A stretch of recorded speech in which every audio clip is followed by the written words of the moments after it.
আসসালামু আলাইকুম। সবাই কেমন আছেন? আশা করছি সবাই ভালো আছেন। দেখতে পাচ্ছেন এটা হচ্ছে সাদা পাথর। কতটা ভয়ঙ্কর স্রোত এর ভিতর ছিলাম সেটাই আপনাদের সাথে আজকে শেয়ার করব। এই সাদা পাথরের যে বর্তমান পরিস্থিতি সেটা আপনাদের সাথে শেয়ার করব। চলুন ভিডিওটা শুরু করি।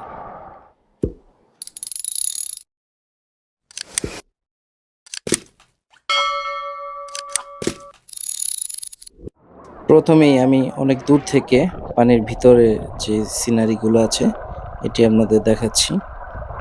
দেখতে পাচ্ছেন কতটা সুন্দর এই সাদা পাথরের পানির নিচে।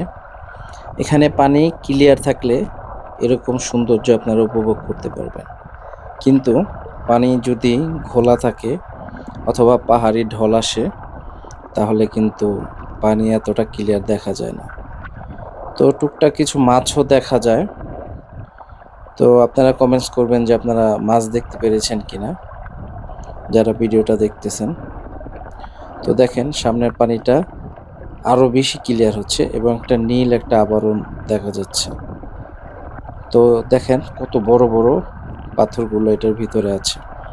তো আমার এর আগে সাদা পাথরের যে ভিডিওটা আপনারা দেখেছেন সেখানে আমি বলেছি যে আপনাদের একটা ভয়ঙ্কর একটা স্রোতের ভিডিও দেখাবো, সেটার জন্য এই ভিডিওটা নিয়ে আসা। দেখতে পাচ্ছেন আমার এই সামনে যেতে অনেক কষ্ট হচ্ছে, কারণ এখানে প্রচুর স্রোত ছিল।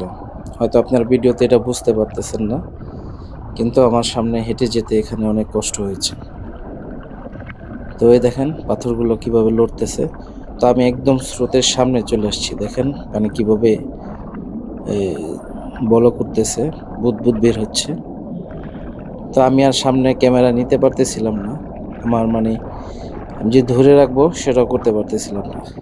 এই যে এটা উপরে উঠালাম, দেখেন কি পরিমাণ স্রোত। আসলে এই স্রোতটাই কিন্তু আমাদের কাছে ভালো লাগে, কারণ এই স্রোতের কারণে এখানে গোসল করতে ভালো লাগে এবং মজা পাই আমরা। তো যারা সাদা পাথর গেছেন তারা কমেন্টস করে জানাবেন যে আপনাদের স্রোত ভালো লাগে না স্রোত ছাড়া ভালো লাগে।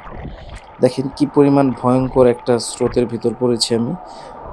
ক্যামেরাতে হয়তো বুঝতে পারতেছেন না, বা আমি ভিডিও হয়তো দেখে বোঝাতে পারতেছি না, কিন্তু প্রচুর ভয়ঙ্কর স্রোতের ভিতর ছিলাম আমি। দেখেন আমি যে ক্যামেরা পানির নিচে নিয়েছি, দেখেন কিভাবে পানির স্রোতে চলে যাচ্ছে।